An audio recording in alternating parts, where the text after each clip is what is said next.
Hello and welcome to the Everything is Black and White podcast. It's the Monday show with myself, Andrew Musgrove and Aaron Stokes. I'm back, ladies and gents. I'm sure you all missed me, but with Aaron in the driving seat, I listened to the episodes and they were all right. How we doing, Aaron? You well? Yeah, I'm good. Honestly, we've just been inundated with fan mail at Chronicle Towers, people begging and pleading for me to become the permanent host. But personally, I'd just like to say it's good to have you back in the driving seat. And I've missed you, even if the listeners might not have. Too kind, too kind. You guys are well aware that I've had a little baby. I've been on paternity leave. So this is my first day back. I've just introduced Aaron there to little Harriet off camera. Yes, very proud of her. She's lovely. Yeah, sure, she's a little belter already. So we'll have to get her on to the podcast at some point and introduce her to the audience. As usual with Newcastle United, there is loads to talk about. So to you guys watching live on YouTube or on Facebook, do drop into the comments. We've got loads of questions as well over on Twitter, or X as it's now called. I mean, things are changing daily. I mean, it's ridiculous. But yes, on that social media platform, we've got a few questions to ask as well. We'll start with a brief kind of look back, Aaron, at last night's game. Newcastle United 3, Aston Villa 3 in Philadelphia. I'll admit, I got half time and then went to bed, then had to get up and feed the newborn. So I came down for 20 minutes and did that, and then went back to bed again. I was too tired, and it was an entertaining game, but not one that I was really too bothered about staying up for. But then I'm not a fan of preseason. What did you take from it? I think you did very well, to be fair, to last the first 45 minutes, because I think a lot of people would have switched off after 11 or 12 minutes when that second Aston Villa goal went in. Look, I agree with you. I'm not a huge fan of pre-season. I don't think it really tells you a lot. I know we all like to sort of zoom in and try and work out, is how trying someone new out, or is this player going to do X? I don't know. It's a little bit hit and miss, but very poor from Newcastle in the first opening 15, but then again they did fight back very well in the sort of latter stage of the first half, and it was sort of an even game apart from those little sort of minuscule periods where either side sort of had the the majority of the chances. So good run out for the boys. I think those conditions looked very testing. You could tell that the heat was clearly getting to them. A lot of red faces and a lot of tired players come off the pitch, but just a lot of positives to take. I think not just from last night's game, but the first 3 games of the pre-season so far. I think we're starting to see some real standout performance from those games. Yeah, well, Lee Wright obviously is over in the States, and he sent a video over reflecting on the game, and he said Eddie Howe just wants to see players staking their claim, and he felt Eddie Howe would have seen that last night. And I guess to do that, you have to maybe look past the defensive errors, and that's where we'll need to start really before we talk about the players who stood out. Is let's start with how Newcastle found themselves 2 goals down within 11 minutes, and to 2 goals that were pretty much the same, really, straight through the middle. Tonali got brushed off for the first one, and Aston Villa kind of just walked the ball in the back of the net. And it's pre-season, and you don't want to look too much into it, but I think Eddie Howe, even though he's experimenting with 3 at the back, I think he'll be very disappointed in the way they conceded those 2 goals. Yeah, there were poor goals to concede, sloppy at the back. They looked, all at sea, too easy, to lose the ball in midfield. Tonali, especially for that second one or the first one. And yeah, those first 11 minutes, for the few people that were up and talking about it on social media, there was a little bit of, is this 3 at the back with Trippier and Dummett as centre backs? I didn't really know what was going on. And Howe sort of came out at full time and said that, these are the times that you need to be making these, unusual calls. These are the times you need to be sort of experimenting. Rather do it then than, do it in a Premier League game or, further, closer towards the start of the season. But I can't say that 3 at the back filled me with much hope. I don't think it's probably the way that they're going to go going forward, unless they can significantly, hone that tactic. They did get better as the game went on, but as you say, 2 very sloppy goals to start the game. And I think, yes, it's pre-season, and yes, the players are probably a bit leggy, but Howe won't be happy with that. Did you find it slightly strange that they were experimenting with that 3 at the back with Paul Dummett rather than, Jamal Lascelles or Sven Botman? Because we haven't seen Paul Dummett in months. We know he signed that new deal, but in terms of actual playing time, he's not been involved much at all. So then to throw him in, again, it's preseason, but throw him in, you've got the heat, you've got an experiment within the formation. It just seems slightly strange to me. How would you read his involvement? Because if you are experimenting, then surely you play the three that you would play there on a regular basis. Yeah, I think what we can take from that decision, I think, mainly it was minutes in the legs for Dummett, who, as you say, hasn't had much game time. He's overcome, a string of injuries. He can't seem to stay fit for more than 5 minutes. So I think just the fact that he's fit and raring to go, Howe probably wanted to start him. I think, number two, I think, yes, Howe's experimented with this new lineup and three at the back, but I don't think, we can look at that team and think that that's the team that's going to start against Aston Villa when the Premier League comes on. I think that was more just a case of let's get minutes in the legs of players that need it. The fact they made 9 changes pretty much after half time sums up the fact that it was pretty much just an exhibition and a training match for Howe.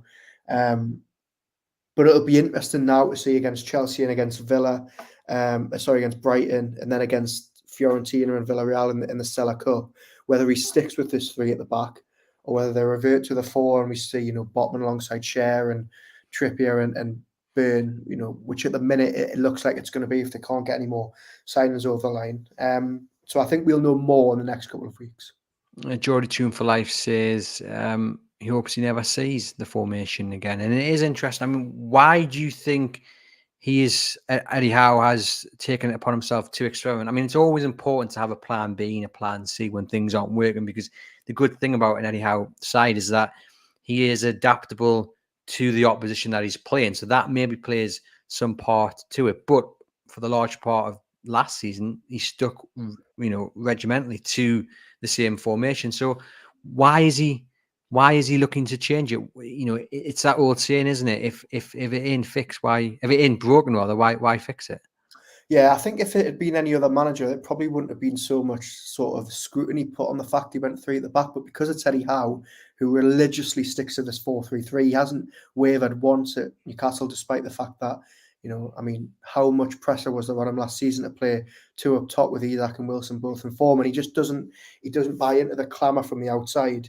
And as Sam Mullner's saying here in the comments, I would be surprised if we actually see that in a competitive game going forward. But they're going into the Champions League. They're fighting on 4 fronts this season. As you say, they probably do need a plan B when things aren't working. The formation that we saw last night with those wing-backs playing very, very high up the pitch. Conte's played it a lot. Guardiola's played it a lot. And as Howe said, now's the time to try and now's the time to experiment. If it doesn't work in the next couple of games, bin it off. But I think if this team can actually get into the rhythm of it and, we add a little bit more pace at the back and the wing backs start to really be utilised in the way Howe probably wants them to, then maybe it is a good, plan B going forward. But it did look very unfamiliar last night to the players. If you're watching live on YouTube, please hit the thumbs up button. That just helps the show get out to a wider audience. And I'm going to pop a link into the comments for the British Podcast Awards. If you could vote for the Everything is Black and White podcast in that, we really would appreciate it.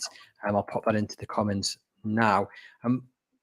On the team, Aaron, that started last night, obviously there's been a lot of talk about the potential of a new left back, the fact that in the view of many people, Newcastle United need a new left back. Dan Burn did excellent, but he's not an out-and-out left back, and he'll get found out, not just against the good sides in the Premier League, but in Europe. It's going to be a difficult season for him, is the view of some.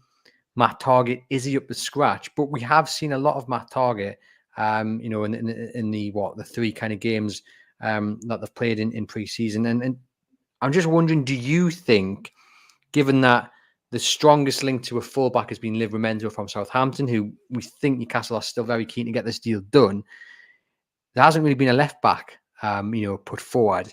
Now, Kieran Trippier can switch. Livramento can play both wings, but he's stronger, obviously as a right back. Do you think Matt Targett is going to be given a fair chance? And actually, if he's fit, he's good enough to be Newcastle's first team left back? It's a big couple of weeks for Matt Targett, because before his injury, he hadn't really put a foot wrong for Newcastle United, and now all of a sudden he's came back into the team, and he's sort of looked on not as favourably as he once was. You know, a lot of people now, and pretty much the majority of the fans, would want to see Dan Burn there. I don't think Targett really did any favours last night, mainly because of the formation. I think it just didn't suit him. But Howe's clearly been trying something new, and Howe's maybe trying, to give Targett minutes, and the fact that if Newcastle are really struggling to get a left back in this summer, he knows Matt Targett is going to have to be the backup and Dan Burn is going to have to be the starter. Now, there's still a long way to go, and I think this, St Maximum going is going to open a lot of doors for Newcastle United financially. And I think once Maxi is out the door, we will start to see a real acceleration for some of these defensive targets. We know they like Livramento, but I think he's seen more as a right back. Livramento and Trippier can both play left back, but Howe was so far resisted the temptation to actually use Trippier out there. So I still think a proven left back's needed. I think Howe knows that. I don't think the plan's really changed. But if Newcastle struggle, as let's be honest, they have been so far in this window, they need Burn and Targett fighting fit for the start of the season just to make sure that they're well covered in that position. Jamal Lewis, don't forget Jamal Lewis. We've got F Man here saying we're still short of a proven left back. That is where the focus needs to be. We've got Philip saying Targett looked solid in a proper left back position when we went to a back four. He looked lost at wing back. That's what Aaron was saying. Good to see you back, Andrew. Thank you very much, Philip. Yeah, for me, I think because we know even with St Maximum going, Newcastle's still going to have to be really clever when it comes to transfers. Now, if you're going to go and sign a left back, you're going to want him to be first choice, and that's then going to cost money. People know that I'm a big fan of Henry from Brentford, but he's not going to be a cheap option. There'll be other options about who are going to cost you 30, 40 million. Newcastle just won't have that in the locker to spend, especially if they're going to sign Livramento later in the window. So maybe you take a hit, for want of a better phrase, and you say to Matt Targett and Dan Burn, you two are going to battle it out until at least January. Let's get you going against each other, step up and prove that you can be part of this first team beyond January and into the next couple of seasons. Yeah, look, let's be honest. If we're sat here in a month's time or 6 weeks' time and the window is just about to close and Newcastle haven't got a new left back in, there will be a lot of disappointment among the fan base. Fans, at the start of the summer, all said left back was such a big priority. More important than right back, more important than a new centre back. But let's not forget Dan Burn was part of the meanest defence last season. He looks settled in this team. He looks very comfortable in a back four. I think he's had quite a good pre-season as well. Maybe barring the first 20 minutes at Gateshead. And Matt Targett, as I've said earlier, he's hardly put a foot wrong in this team. Yes, he's not flashy and he's not maybe, the perfect solution, but he's looked comfortable in an anyhow team. I think he's a perfectly good backup. I don't think we should really write him off yet. But I think Newcastle should be prepared for if they haven't signed a left back in a month's time. I think fans will be a little bit concerned, but I don't know if they really need to be. The Mighty Win says he summed it up perfectly, Andrew. If it ain't broke, don't fix it. What about Jamal Lewis? Now, he played against Rangers, and it was a bit of a bizarre one. Every time he had the ball in a position where a natural winger would just cross it. He looked so uncomfortable. Not like he was stepping over lava. It just didn't look right. And I'm just wondering again, what's happening there? Because he's clearly a talented player. It hasn't worked out for him. But is playing him in that position that he did against Rangers really helping him? I didn't quite understand why he started, essentially as a left winger, really. He was so far up the line, it was so attacking. It just didn't look natural. And I just think, do you think the door's closed for him? Will Newcastle be trying to push him out? Yeah, I think it's the end of the road for Lewis. I think how, to his credit, has tried to give Jamal Lewis a bit of time to refine his fitness, refine his form, fight for his place in this team. And I think when you can't even be the club's third choice left back behind Paul Dummett, I think it's, the writing's pretty much on the wall. I think it's telling that we didn't see Lewis involved last night. I think, there's a few championship clubs like Watford and Swansea that are sniffing around him. And I think it's only a matter of time before we see him go. And it is a shame in one sense because he's signed with so much fanfare, and fans really thought Steve Bruce got a really good deal getting him after Liverpool wanted him. but he just hasn't been able to stay fit, and ultimately, I think it's time to go. Yeah, it'll be interesting to see where he ends up. Do you think he'll go cash permanent deal, or do you think it'll be a loan deal with a view to a permanent move? I think Watford at the moment are looking for a loan deal. I don't think Newcastle would bark at that. I don't think you're going to get too much in the way of cash from him. I think it's just about getting bodies out the door and sort of off the wage bill temporarily if needed. So let's look at then the midfield that started yesterday. And Tonali and Bruno was kind of the experiment. Obviously, the question is, will they be the centre pairing? Obviously, you've got Longstaff working back from an injury, Joe Linton, Willock. There's a real abundance of options for Eddie Howe. And I've got to say, yesterday I thought Tonali looked, I'm going to say a little bit off the pace, but it's not like an insult to him. I just feel it was an introduction to the Premier League. This is the pace. Both teams were going for it, and John McGinn and Bruno Renda in the middle for Villa, who had a stormer, were really good. And Tonali struggled. Obviously, he's getting up to his standard, and there's no doubt that he's going to be a fantastic player. But I did feel, especially for the first two goals, the amount of space in that middle, in a way, that's what preseason's for, isn't it? Because you're going to take these games to try and get the likes of Bruno and Tonali singing off the same hymn sheet. Yeah, absolutely. We can't look too close into it. I mean, it was only 3 or 4 days ago that we were all singing that Tonali was the best signing we've ever made because of his opening 45 minutes at Gateshead, where he had a real storm. I think you've hit the nail on the head. I think it's an introduction to the Premier League. There's plenty of caveats, hot conditions. He's playing with players that he's never played with before. He's playing in a double pivot alongside Bruno, who, has never had to share that defensive midfield role with anyone. And he could have just had an off night. I think there's plenty of caveats and excuses you can throw his way. He'll strip fitter for this preseason in America. He'll get used to knowing his teammates. He'll get up to speed with his English. We know that he's having lessons with an English teacher behind the scenes.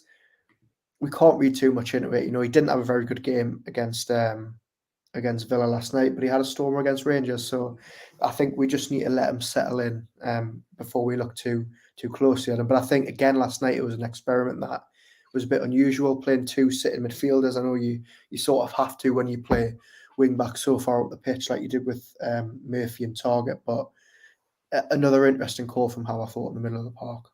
Yeah, JB there says for 20 minutes, Tonali looked like he had no studs in his boots. But again, I imagine the message will be to the squad, don't worry about the result, the performance. This is where we work our fitness up. This is where we try, as you've said, Aaron, new things, and we just see what works and what doesn't. And be ready for that first game of the season against Aston Villa. We saw Joe Linton getting involved. He looked like his old self. A bit of a unit causing a bit of chaos in the middle. It's going to be really interesting, isn't it? Come that first game of the season against Aston Villa at St James's Park, who's playing in the midfield? I mean, I think it will be the same formation that we've seen throughout the majority of last season, with that kind of three across the middle. So Bruno is in. The question is, who else is there? I mean, you would assume Tonali. You're not going to spend all that money and leave him on the bench. And then is it Willock? Is it Longstaff? Is it Joe Linton? I mean, this is why preseason is so important for many players, because they're going to have to really showcase why they deserve that final spot. Yeah, absolutely. I think it was worth staying up last night just to see Joe Linton absolutely laying into some 18-year-olds as if it was a cup final game, never mind a preseason game.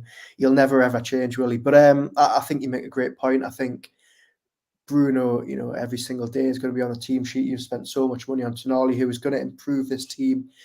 Joe Linton now is facing, I wouldn't say a battle, because he also is another one on the team sheet. But as you say, Longstaff, Willock, Elliot Anderson is really banging on that door. I think the one positive for Joe Linton is that he's proven he can play in the middle three, or he can move out to the left. I mean, I know we weren't sitting that 12 months ago, but the last couple of months he's really shown that he can play out on the left. But again, you've now got Barnes out there, you've now got Anderson out there, you've now got Gordon out there, Isak could play there. There's a real competition for places, not just in the middle of the park, but in the attacking three spots at the back. This is what Howe wants. And I think we're a month into the transfer window. Howe wants more, he needs more. we could be sat here in a month's time when the Premier League season started, having close to 2 strong starting 11s that can interchange, which is exactly what you need when you're playing in the Champions League. John says the midfield will be Joe Linton, Bruno and Tonali, with Miggy Wright and Bonds on the left. We've got Gary saying it's got to be Tonali, Bruno and Joe Linton. And, like we say, you would assume it's going to be definitely Joe Linton Tonali, Bruno. For me, it would be Joe Linton. I think for a lot of people, though, Sean Longstaff would get the nod. For others, it would be Willock because of the threat he adds. And now the only point there is that he doesn't score enough goals at all. But if Willock can add more goals to his game, then he's going to be a shoo-in. Elliot Anderson's another one. Like, the options are there, and it's really great to see. And, what's really interesting is that Eddie Howe will go to them and say, look, you've got to prove to me that you are worth a starting place in this starting 11, because there's so many people in many of the positions wanting that position. I mean, the competition is absolutely fantastic, and that's just a sign of a really good side. Yeah, absolutely. I think, we haven't even spoken about Lewis Smiley yet, who is coming through leaps and bounds. I'm not saying that he's going to start, but he's another player who can really sort of fight for his place in the coming months.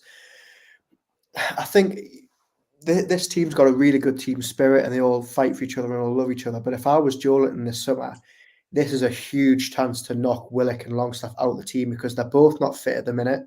They're both not playing.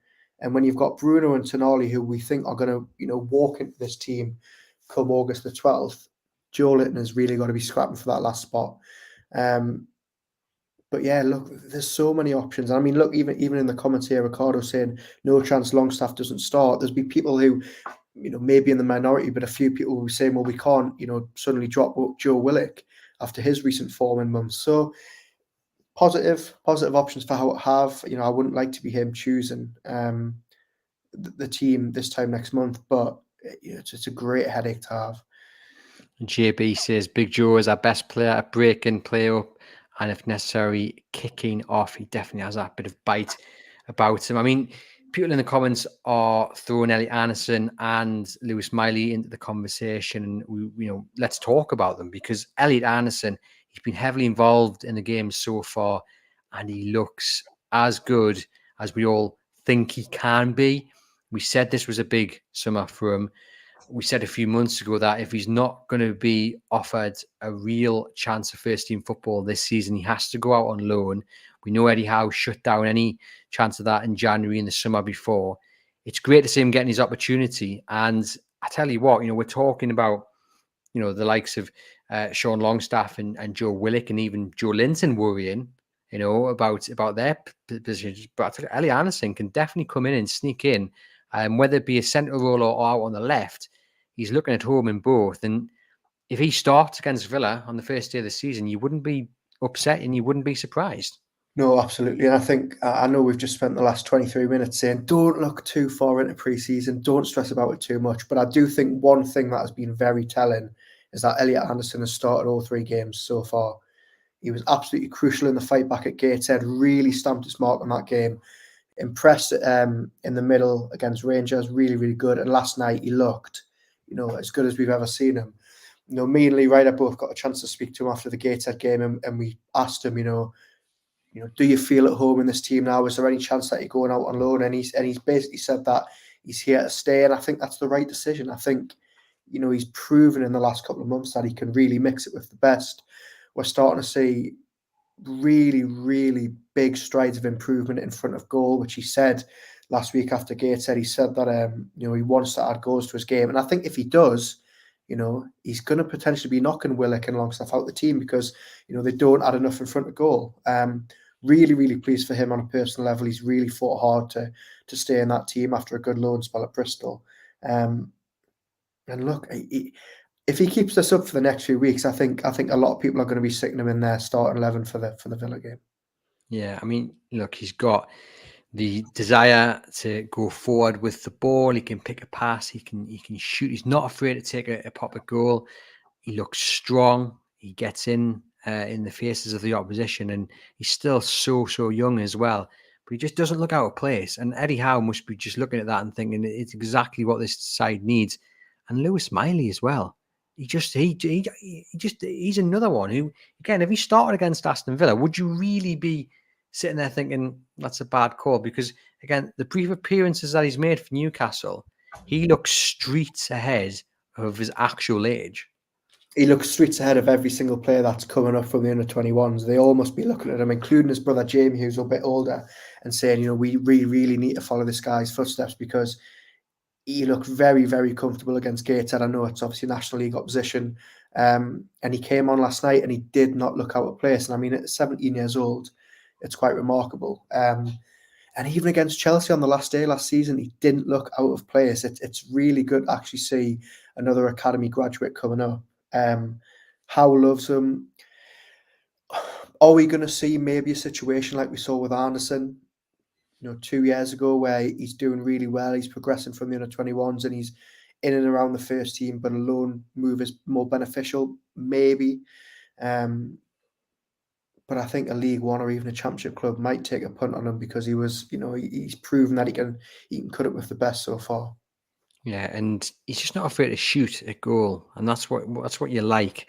Ben Dawson has come out and said, these players in the academy, they've got to be memorable. They've got to do something memorable to seize their opportunity. And Miley and Anderson, they're doing that. Remy Savage, Alex Murphy, they're all over there on the US tour as well. So the door is open. It's down to these players to seize the opportunity. And I don't think you can say it fairer than that. If you do a good job, the pathway is there to first team football. It's going to be very interesting to see whether Miley does go out on loan, and then also what happens to the other youngsters. Because I'm a big fan of Alex Murphy. I think he's got a big future ahead of him. Really good at Gateshead as well. But we've seen, because Kel Watts was held up as potentially this first team centre back. I know he had a hard time with injuries, but he's set to go, isn't he, on loan, and then that'll become a permanent deal, is what's being reported. And it shows you, it's kind of alluding to what Ben Dawson's talking about. It comes in the blink of an eye, doesn't it, these opportunities? So, we're talking about the likes of Remy Savage or Alex Murphy or Amadou Diallo, who captained the under-21s last season. They have to take their opportunities, because otherwise you will end up out of the club, unfortunately. Yeah, absolutely. I think it's been really promising to see the last couple of weeks how many youngsters have got a chance. Murphy, as I said, looked really good in the second half at Gateshead. Jay Turner-Cook took his goal very well. They've obviously been included on the US tour, which will be great experience for them. But then you look behind that, and there's obviously been a lot of, I wouldn't say big names, but recognisable names left behind. Lucas de Ball, who played against Carlisle on Saturday. These players have really got to try and step up now this season. But there's only really a handful. I think Miley, as I said, is streets ahead. I think Murphy looks like he could be a really assured option if he keeps growing the way he does. There's options there. There is options, and we haven't said that too often in the last couple of years. And I think the further into this journey we go, we're going to see more players like that. The amount of attention and money that's been spent on the academy, Dan Ashworth really trying to strengthen Ben Dawson's side with good additions from around the country and beyond. As I say, it's just good to finally see some of these youngsters getting a chance in and around the first team. Yeah, most certainly. And then it's down to them to take the opportunity. Philip says Miley seems to cover the ground effortlessly and looks so composed on the ball. Big lad for 17. Also, I mean, one of the questions we're getting quite a lot in the chat is about Grant Kewell and what is happening with him. There was a story on our website yesterday. It is the understand that he's close to a loan deal, which is interesting because, again, if you're looking at players of that age bracket who are likely to seize their chance or be given a chance to show what they can do, you would have thought Grant Kewell would have been one of them. Yeah, it doesn't surprise me too much that he's going out on loan. I think that was always the plan after he struggled at Hearts. But I will say it is maybe a little bit surprising that he hasn't been involved at any of the games so far. I think, when he was left out at Gateshead, I thought there maybe might be a loan move in the offing, ready to go, signed and sealed. But as you say, the story we had on our website yesterday, Matty Hewitt was was speaking to representatives close to him, and they say that he's on the way out, but nothing's really confirmed. So interesting, you've got to be patient with him. He's young. He's coming from Australia. He's got to try and get minutes under his belt. It didn't work out in Scotland. Hopefully, this loan deal is better suited to him. And him and Minter, who they obviously signed from Danish side Odense, they can both prove what they can do before coming back next season and hopefully fighting for a spot in the first team. Yeah, we've just got to hope. We're talking so favorably about these youngsters that we're not sat here in 18 months' time and 90% of them have been released by the club and haven't made it, because we have sat here previously and I could list off tons of names of players that we thought were going to make, Tom Herdman, for example, Adam Campbell, if you go way back when, and unfortunately, for whatever reason, it didn't work out. So there has to be hope that doesn't happen this time around. But you do have that hope because you know what Dan Ashworth can do. You know what he did at Brighton. You know what Eddie Howe's like. It hasn't worked perfectly. QR being the prime example. They have to make sure that these players get first team football, because otherwise their development is stunted. So this time around, you're hoping, like the chap who's gone to Feyenoord straight away, if QR does go out on loan, they get minutes under the belt, because that's the only way they're going to develop. Martin says the future looks so strong with the players coming through at the club. Big features hopefully for these players that we're chatting about. Let's just briefly talk about the striking situation. Isak picked ahead of Callum Wilson, and Callum Wilson comes off the bench, both on the score sheet. Do you read anything into that?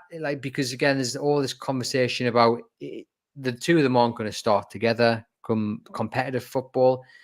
What's Howe going to do? Is he just testing the water and seeing which one works more favorably in this formation? Yeah, I think so. I think, as you said, I can't see them both starting together. I think it's just good that they've both picked up where they left off last season, and they're both scoring goals. Doesn't matter who starts. I mean, Wilson is making a habit of coming off the bench and finding the net pretty quickly, which is exactly what you want from someone who we think is going to be the second choice striker this season. I think Isak looks as good as he has done. He was very, very good in the last stages against Rangers. I thought he looked sharp last night. There's so many times they could have played the ball over the top room and he was trying to break the lines. I think, again, we're going to see a season of them probably rotating. You're going to have to when they're playing 4 competitions and hopefully going deep in quite a few of them. And I think Wilson knows that even if he's not first choice, he's going to get the minutes in plenty of games from the start. Yeah, I mean, and it shows you how well Villa did for large parts of the game last night, that Isak was really forced to drop deep. And he looked frustrated at times, but then on the other hand, as well as Villa did kind of suffocate Newcastle, there were plenty of opportunities when Newcastle did get the ball over the top. Some questionable offside decisions on some of the runs. No VAR, of course. But yeah, Newcastle, I tell you what, actually, if you're Liverpool, if you're Tottenham, if you're Chelsea, I think you watch that game, Newcastle Villa, and you sit up and you go, yeah, next season's not going to be easy to get back into the top 6, let alone the top 4, because Villa have bought really, really sensibly. Newcastle are really, I think you've got 2 teams there with 2 good managers, good squads, good transfer approach, good projects. And I think both teams will be battling. And if they're not in the top 6 next season, I'll be very surprised. On paper for both clubs, it's looking like they're being ran in the perfect fashion. I mean, Emery, the job he's done at Villa is absolutely phenomenal. As you say, they're signing really, really clever players. I mean, Tielemans on a free is a great deal. Moussa Diaby is fantastic. You look how are you feeling? Are you did you shed a little tear? Oh, you know what it was? I'm glad that he didn't play last night, because I would have been weeping. But I just got to. You've left the blue tack marks on the wall where you've ripped the poster off. You can see them, mate. No, I've said all along he's going to be a flop in the Prem. We just need to hope that he flops for Villa. But they're making very, very shrewd signings. Emery's got them playing fantastic football. McGinn was talking about it last night, the way that they sort of play this box formation in midfield, which seems to bamboozle Newcastle last night. I think Villa are really one to watch, but thankfully, Newcastle are signing equally good players as well. Newcastle liked Moussa Diaby. They looked at him a heck of a lot. They linked with him again this summer. obviously he's ended up as Villa there, as we've mentioned, for their record fee as well. Why do you think Newcastle backed off this one? Is it as simple as it was Diaby or Harvey Barnes, and they've gone for Harvey Barnes, and that's as black and white as it is? Or do you think there's a bit more to read into it? Look, I think last summer when they really, really pushed for him, they felt they wanted him. And I think, Miggy maybe took the pressure off a little bit with that goal scoring run. You've now got Gordon, who can play on the right if needed and play through the middle if needed. Barnes is more of a typical St. Maximum replacement. He only ever plays down the left, or he has done for the last couple of seasons. I am a bit surprised that they didn't go back in for him, but I think Barnes has cost slightly less. He can play in down that left hand side. Was it a case of overkill anyway? I'm not too sure, but I think big statement from Villa to get him. And Diaby himself turned down a very big lucrative deal from PIF as well to join the Saudi team, Al Hilal. So big statement from him as well as the club. Yeah, it's going to be interesting to see how he gets on. Jay says it was a great ball to Gordon by Lascelles. He's been improved by that. A lot of people saying actually Lascelles did really well when we came on. Yeah, it was a kind of a Fabian Schär-esque kind of pass, wasn't it? It was absolutely lovely. And a lot's been mentioned about Jamal Lascelles being linked to Luton, being linked to West Ham. There was a great moment, which I'm sure you guys are all well aware of, when Eddie Howe grabbed the mic at the end of a press conference and really bigged up Jamal Lascelles, who had spoken so well in those kind of 10 minutes prior to Eddie Howe's move. He's a great club captain. What do you think the future holds for Jamal Lascelles?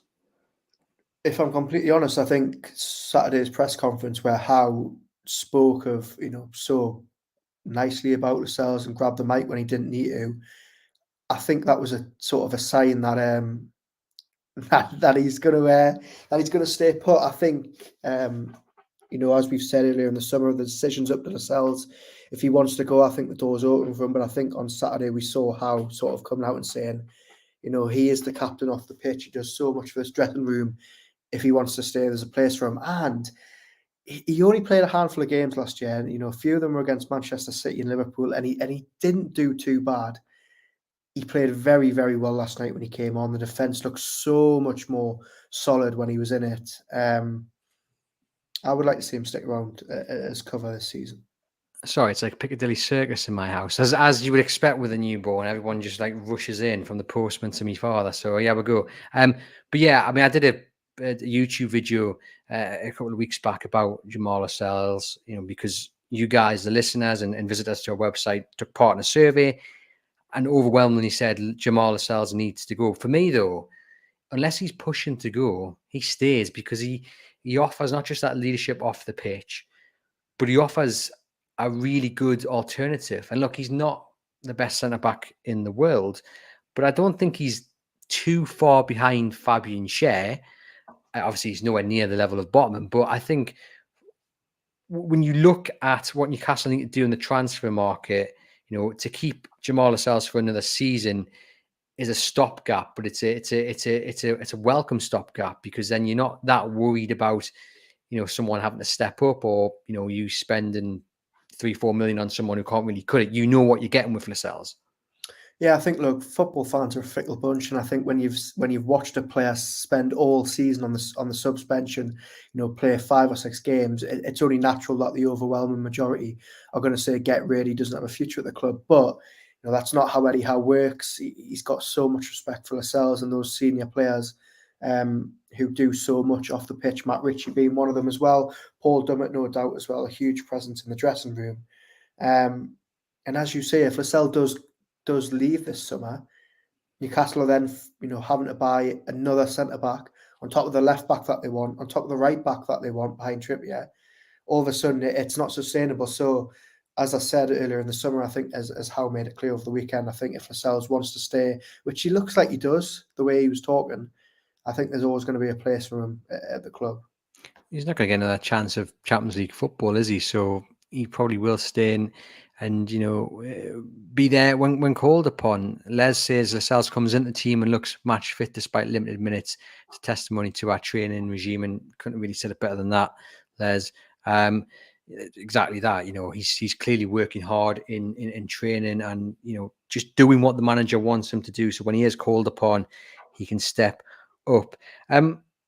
Let's talk about Anthony Gordon. He had a fantastic summer with England, and then he's just continued in the same vein of form. I mean, the way he played when he came off the bench and was introduced yesterday, you can see he's just continuing in the same fashion.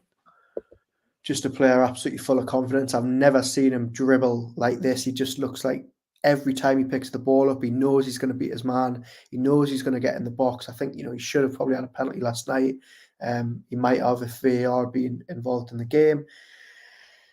I feel like we're just repeating ourselves with Gordon. We just can't wait to see him, when the season starts after a full pre-season of Howe. And I think he could have had an extra couple of weeks off after the Euros, and he decided he didn't want it, which shows he wants to be in and around this team. And I think, given the competition for places in his position, he needs to be in and around that team, making sure he's continuing this good form and impressing Howe. And he looked very good when he came off the bench last night. And I think if he can keep this up, I think we've got a good player on our hands. Yeah, I do. And we've always said a full pre-season under Eddie Howe, and then you judge him because he'll be at the level, or he would have had the opportunity to get himself up to the level of fitness and performance that Eddie Howe expects. It was a bit difficult when he comes in from Everton, who were just cut adrift, really chaotic. He wasn't fit, or at least to the standard of Eddie Howe. So you judge him after he's had that full summer under Howe. And look, I think he's going to have a fantastic season. It's just a question of where he plays. Stephen says if Gordon was Max, he'd be saying he has no end product, which I think is a little bit unfair. I don't agree with that. I think Gordon in the last couple of months, ever since sort of the last 2 or 3 games of the season now, I think he's looked a lot more potent. I think he's looked a lot more dangerous in front of goal than Maxi has in about 2 years. I think we're starting to see real sort of clever decision making from him in the final third. He's looking like he's getting in the right positions. We saw that at Chelsea. We saw it last night where he set up Wilson's goal. I'm just so excited to see, have a full Premier League season with us. He just looks fitter. That's the starting point. He just looks fitter and quicker, and it's absolutely fantastic, as you say, to see. Harvey Barnes then, 38 million, 40 million. It's one that's split opinion. I said a few weeks ago, if it's good enough for Eddie Howe and Newcastle United, you trust them because they've got very little wrong, if anything, at all in the transfer market. And okay, it's not a name that's going to set the world alight. It's not a name that's going to get on the back pages, but they've seen enough in him to convince Manasterian Co to sign the check. And you just got to trust the process. And for me, he scores goals in the Premier League, and that's something Newcastle have been lacking in that position. He's 25. Okay, they've maybe paid a bit more because he's English, perhaps. You do have that bit of a tax, and maybe then you got the Newcastle tax as well. But look, if Eddie Howe wants him, then you just trust the process. Yeah, as the time has went on with Barnes, I've become more and more pleased with the signing. I think when he first got linked, I was more than happy for Newcastle to sign him. But then, it was something me and Sam Mulder discussed on the podcast a couple of weeks ago. Is he a noticeable upgrade on Maxi like Chiesa would have been, or like the young Napoli lad would have been? He's a quiet upgrade, I think. Yeah, I think that's the point I'm making. No, but the more I look at it, I think he's actually a really big upgrade. I think he actually is. I think when you boil down into the stats, he scores more goals, he scores more assists. He's so much fitter. He plays a lot more games because he doesn't pick up injuries left, right, and centre. And I just think, I know you can't base it all on goals, but I think in this Eddie Howe team, he's going to offer, goals from out wide, which we haven't really had apart from Miggy last season. I'm really, really excited about it. And as I say, as the times went on, I seem to be getting more excited about it. I didn't realize how quick he was. I think there's just so much to like about him. And I think you only have to look at what Eddie Howe's done with the young players in this team at the minute. The level he could take Harvey Barnes to, there's just no ceiling, really. Yeah, 100%. And it was funny because when talks intensified last week, there were a lot of fans from other teams saying someone tell Newcastle they've got money to spend, and it's like your mind just kind of explodes. It's like they go out and they're linked to XYZ big name players who are going to cost 100 million, and it's like, oh, Newcastle are buying the league. Then they go and buy someone who, like I said, doesn't grab the headlines and costs you 30, 40 million. It's like, well, you're not spending enough, guys. It's utterly bizarre. But the bottom line is, Eddie Howe, Steve Nixon, Dan Ashworth, they will have documents upon documents on Harvey Barnes. This is how he fits into this position. This is how he fits into that position. This is why he's an upgrade on St. Maximin. This is why he's an upgrade on Gordon, Miggy. This is why he's coming to this side. Do I trust them over some blogger from My United? 100%. 100%. It's almost as if Newcastle United fans can't win, really. But no, I think you're absolutely right, and I think this transfer team, this transfer committee that work around Eddie Howe, they have not put a foot wrong so far, give or take. Maybe Chris Wood, or you can argue whether they've been a 100% success, but more times than not, they get it absolutely bang on. And I think on the flip side, Harvey Barnes has had other suitors this summer, and I think it's telling that he was so keen to come to Newcastle. I think obviously Champions League football has enhanced that, but our colleague Kieran Kelly wrote a great piece the other day about how they had a dossier on him when he came up to have talks, and how Barnes was really impressed with sort of the meticulous nature that Newcastle had put in to signing him. I think it's very telling that Dan Ashworth isn't in America right now with the rest of the team because he's too busy getting these type of deals done. I think he's going to be a real success. I'm really excited to see him. I think he instantly walks into that team on the left-hand side, even though there's a sort of a real competition for places there. And I'm just, again, like Gordon, I'm excited to see him when the Premier League football rolls around next month. 27 goals over the last 3 Premier League seasons. Only Kane, Son, Salah, Watkins and Rashford have scored more. Now, you've got to remember that Leicester, who obviously got relegated last season, he scored 13 last season. The point is, he knows where the back of the net is. He's quick. As Stephen says, anyone who watched Leicester play over the past 3 seasons would have targeted Barnes. He's utter quality. Jory Tune for Life says the player will be much quicker with Barnes due to the fact he's a pass and go player rather than Maxi, who held on the ball so he could dribble, slowing the attack down. Let's get on to the St. Maximin debate. Before we even talk about the price tag and the complaints from other clubs, a lot of the debate on social media has been, is he an upgrade on St. Maximin? You're selling a maverick. You're selling this player that very few fullbacks can handle and bringing in Harvey Barnes, which I think is utterly unfair, because for me, it's not as black and white as that. It's about what benefits the team. With Harvey Barnes, he fits exactly what Eddie Howe wants. Discipline. He'll track back.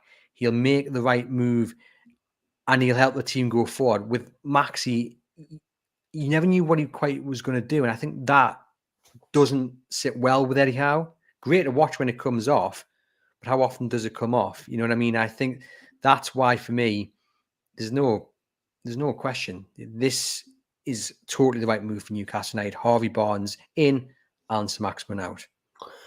I think if you strip it back, and I think if you just looked at Maxi's stats without actually knowing it was Maxi, you would think, Newcastle have got to get rid of this player. He doesn't score enough goals, he doesn't assist, he doesn't stay fit enough.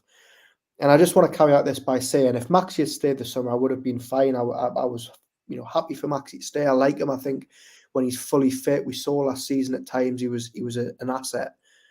But there's so many question marks that hang over him that don't hang over someone like Barnes. How many times have said he doesn't fit this Howe system? How many times have said he doesn't give Dan Burn enough cover? He doesn't defend enough. He doesn't score enough goals. How many times have said he doesn't stay fit enough? He's not consistent enough. We can talk about the fee all day long. We can talk about him going to Saudi. We can talk about how much he's worth. But I think ultimately Newcastle are upgrading this summer in that position. I think even if they didn't sign Harvey Barnes, I think Gordon is I know it's early days, but he's proven to be a really good alternative to Maxi in that position if I wanted it to be. I don't know. I think Maxi's gone. He's given us some great memories. I would have loved to see him play Champions League football, but I don't think I'm going to lose much sleep over the fact that he's left the club. I think it shows you that Eddie Howe is not all that sentimental, because, as you said there, it would have been great to see him play Champions League football. He was the one that really dragged Newcastle through the dark times under Steve Bruce and Mike Ashley.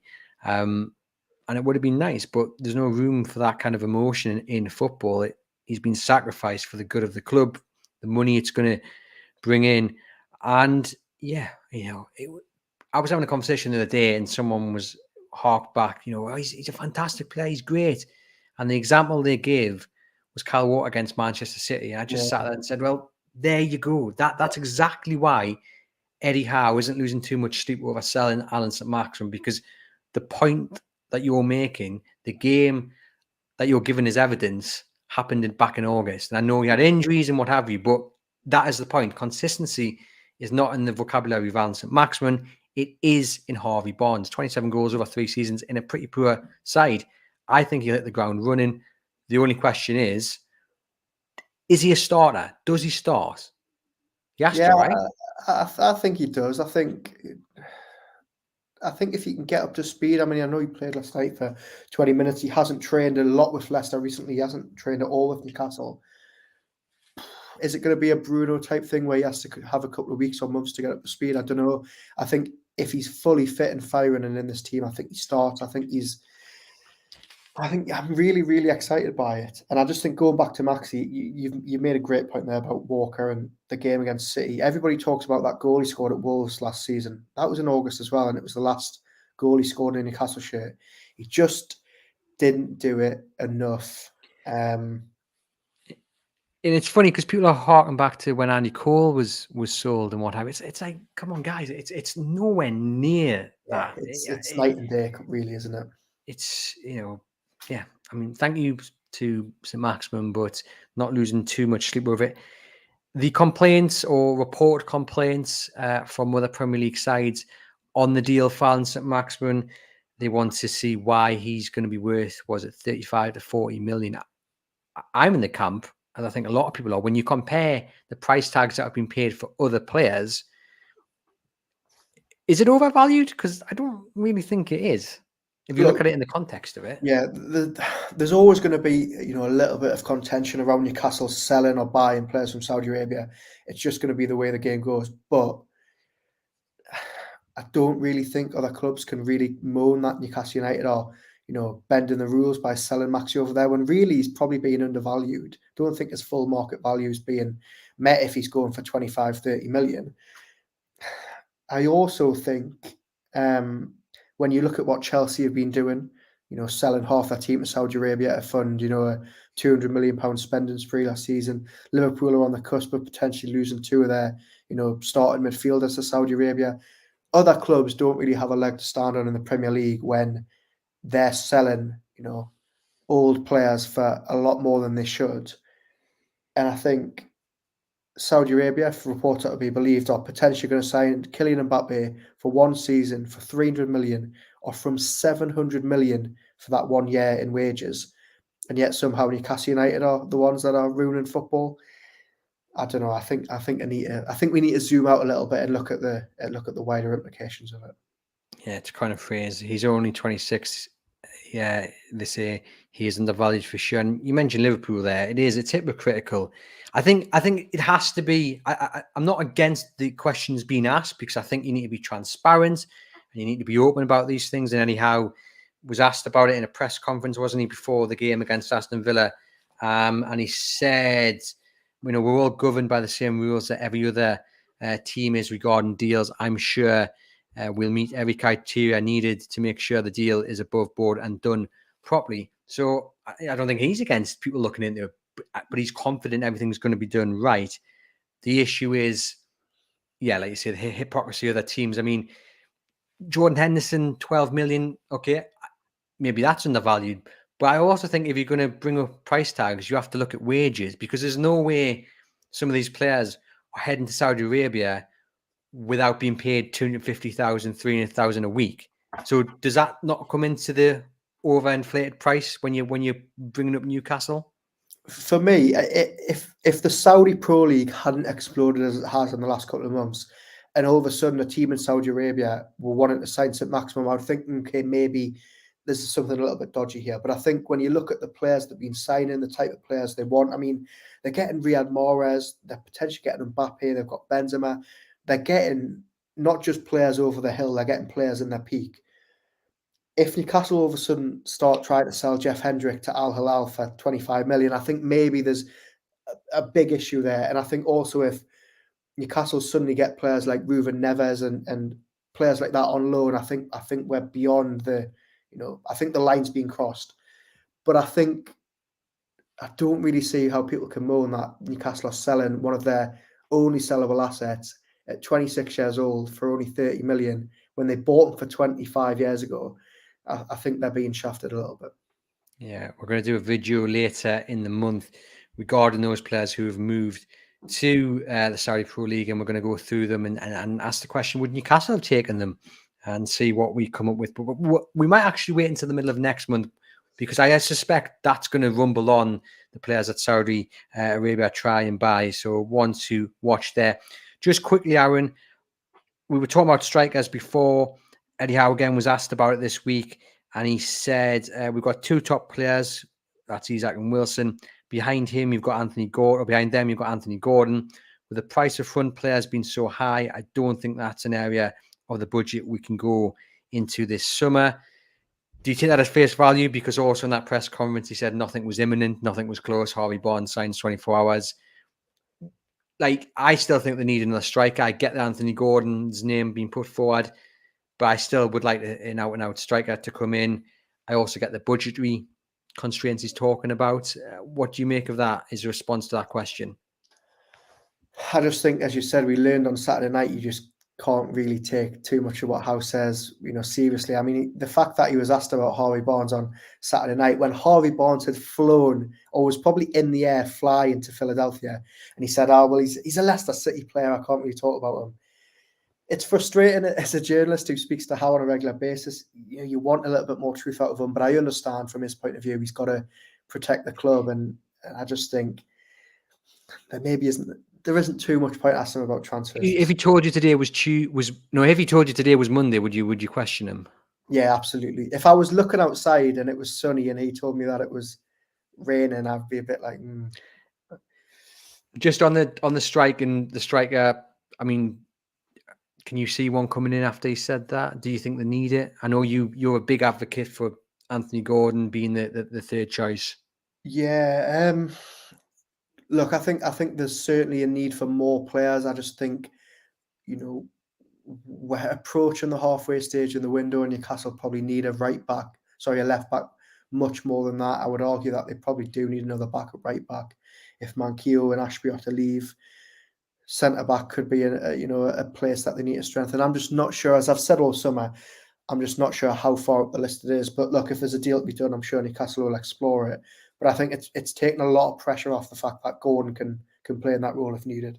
Yeah, and Anthony Gordon's the prime example of when a deal is there to be done, Newcastle will more than likely make the move. Before, we've got some trivia that we're going to finish off on, Aaron, but I just want to ask you the question of where's next in the transfer market for Newcastle United. Now they've signed Harvey Barnes. What are you expecting to come up next? Look, I think they're definitely going to focus on another defensive asset. I think they're not going to go away quietly in the terms of Livramento, but also Southampton are really sticking at their guns and trying to squeeze every penny out of them. I think next, ultimately, before they do too much more income and business, I think they need to get some of these players off the wage budget. I think we need to see the likes of Carl Darlow and Isaac Hayden and Jeff Hendrick and Jamal Lewis leave, as well as Maxi. But I certainly think the fullback is where they're going to be looking next. Interesting. And now we're going to do some quick fire questions from our viewers on Twitter. So Ian Crow asks, how worried would you be if Newcastle haven't signed a left back when the window closes? Just briefly, because we've already talked about it, but just sum up your thoughts. Look, I think in an ideal world they get another left back in. If for some reason they don't, I don't think it should be panic stations given that they've got Burn and Targett. Matthew says, any news on what is happening with the training kit sponsors? I mean, a lot of people have been talking about this. For me, I think I'm going to go out and buy one because I think it looks really nice without a sponsor. Obviously, from a commercial point of view, you want to seize every opportunity. What do you think's gone on there? Are you foreseeing when the season kicks off, we're likely to see maybe a sponsor appear on these shirts? Yeah, absolutely. I think you only got to look at other clubs in the Premier League. I think Manchester United get something ridiculous like 10 or 20 million pounds a season for their training kit sponsor. Tezos, if I'm not wrong. So there's certainly scope to add a little bit more to the budget there if they can get another deal in. I think it's quite telling that they've left that blank in pre-season games. Callum says, if you could make one change to St James's Park, excluding expansion, what would it be? I saw this on Twitter when it got asked, and I was really, really puzzled by it.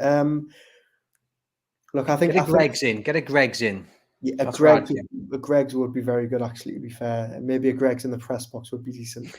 I think look, a fan zone would be really good. I think, you did a podcast with Stu Jameson last month about it. I think it remains to be seen what type of fan zone they're going to put in. Is it going to be for kids? Is it going to be sort of a place for adults to go and have a pre-match drink? Is it going to be for both? I think whatever they do with it, I think that would be a really, really good sort of use of the stadium on match days. Yeah, and a lot of people have been praising kind of the American stadium and what's on offer, before games there. So obviously Newcastle have experienced that for themselves, and Darren Neal's massive experience with Atlanta with that. So interesting, as Aaron says, to see what comes next. Scottish Mag says, what happens with Lewis Miley? He's given you two options: keep him and progress in the youth team with some first team appearances, send him out on loan to develop as a first team player. And he says, if it's the latter, sending him out on loan, which club would you send him to? Good question. I think if you keep him this summer, I think you've got to, give him a good run in the Prem. I think you've got to find him minutes in competitions. I think you've got to, yes, play him in the 21s, but keep that as sort of a backup. Ideally, I think I would like to see him go out on loan. I think you've just got to, yes, he's played so well, he doesn't look out of place, but I think if he can play regularly at a team, maybe in the Scottish Premier League or in the Championship, I think that would be good. We've got two people asking similar questions, Bill and Gareth. Doesn't the position Trippier played against Villa negate his strengths and expose his weaknesses? And Gareth adds, if we're going to try three at the back, will we go for another centre-back? Can Livramento play there as it's not Trippier's position? If Newcastle stick with this three at the back, which we don't think they will, but if they do and they go into the Premier League season with that, I think ultimately a new centre-back becomes priority number one. I don't think Lascelles, Botman and Cher as a three with no real cover apart from Burn would work. On the Trippier question, I think, look, that was the first time, correct me if I'm wrong, people in the comments, but I've never seen him play, on the right side of a back three before.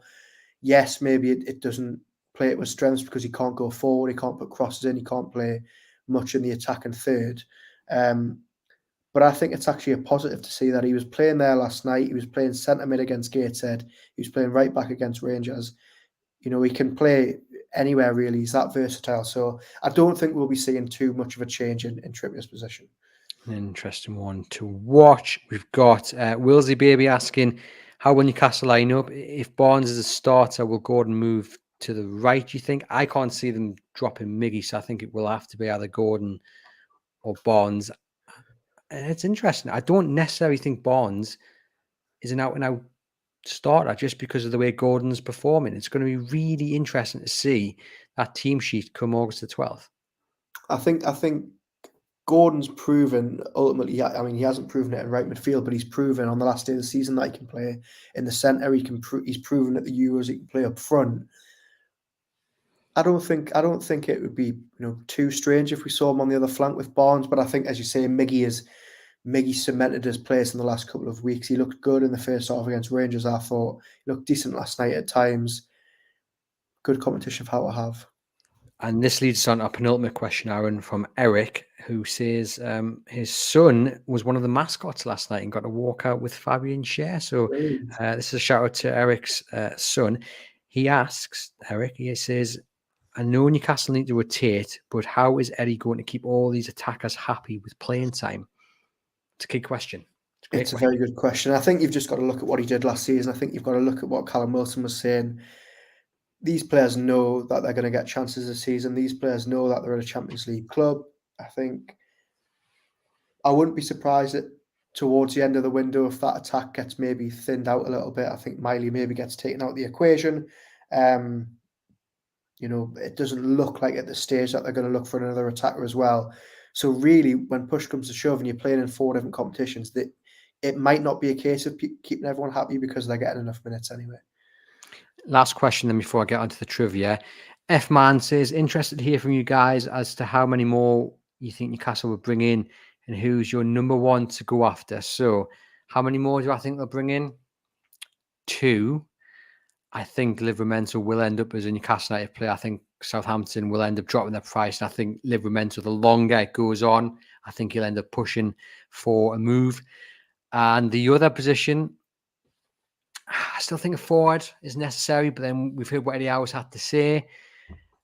I still think a defensive midfielder is necessary, but then I look at the options and think, goodness me, they're going to be so oversubscribed in the middle of the park. A left back in an ideal world, who? Henry from Brentford would be mine, but he's going to cost you an arm and a leg. I don't know. What about you, Aaron? I think 2 is probably right. I wouldn't be surprised if they went out and got a third on top of Barnes and on Tonali as well. Look, if he's asking who the number one to go after is, I think if you're looking for a left back, and there's been little tentative inklings about this earlier in the summer, I think if there's any chance of tempting Theo Hernandez from AC Milan, I think you've got to try and push the boat out from. Ultimately, I don't think they'll maybe have the capacity to do that. I wouldn't be surprised to maybe see them go back into Kieran Tierney as the window progresses with Arsenal needing to sell. But I think, as I've said earlier, I think defence needs to be the priority. And loan deals will be interesting as well. They're probably going to play a key role coming towards the end of the window as Newcastle look just to work a bit more clever in the budget. And of course, if they do sell any other players on top of St. Maximin, like we've mentioned, Jamal Lewis, funds could be released into a pot, and Newcastle maybe will be able to go and spend a bit more money. Let's finish then on the trivia. Are you ready? This is a very quick one, difficult one. So people in the comments watching live, do get involved and help Aaron out. So Newcastle have signed Harvey Barnes from Leicester City. I want you to name the other 4 players who have moved either to Newcastle from Leicester or from Newcastle to Leicester. I'm not going to take you back to the 50s and the 60s, Aaron. I'm going to take you back to the 1991-92 season. You weren't even born then. I was I don't even think I was born. I think I was a month away from being born, actually. There's 4 players since that 91-92, the end of that campaign, to have moved, like I say, vice versa. Can you name them? Perez is 1. Yeah.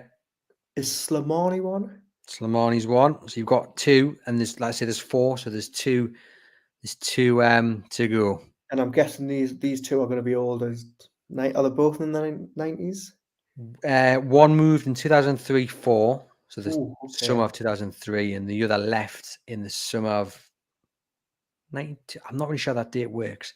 Well, I mean, one, when you're talking about a legend and a really important player, that's one of them. And the other guy is like, he's up there with, again, I think some people would actually call him a legend.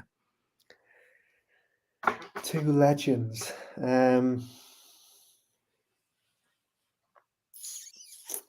I mean, this guy has had a flag waved by war flags. He's had a Kelly.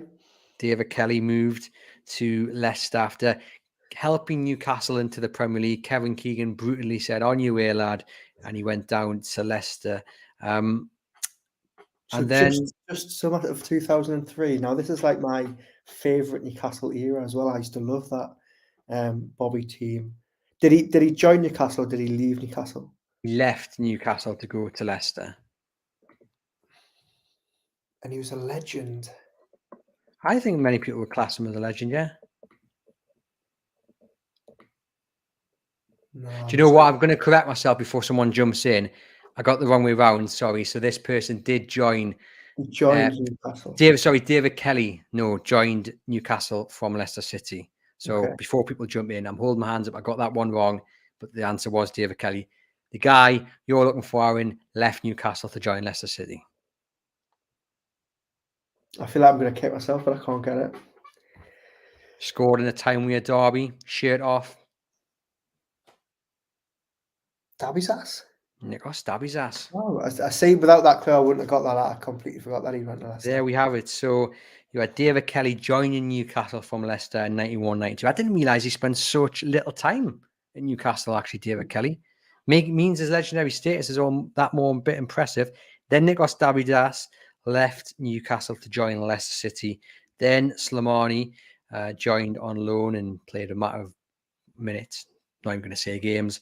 And of course, Iosi Perez, £30 million, went to join a more ambitious club, and look what happened there. But this has been the Everything is Black and White podcast. It's a pleasure to be back. To you guys watching on YouTube, please hit that subscribe button and hit that thumbs up. To you guys listening on the podcast, please remember to subscribe. Leave us a rating and review if you get a chance as well. Head over to chroniclelive.co.uk for all the latest Newcastle United news. We'll have all the build-up to Newcastle's next game against Chelsea. We've got Lee Ryder over in the States following Newcastle United around, and there's going to be plenty on our website to keep you guys up to date with transfers and what have you. So do head over to the website. From myself and Aaron, we'll see you very soon.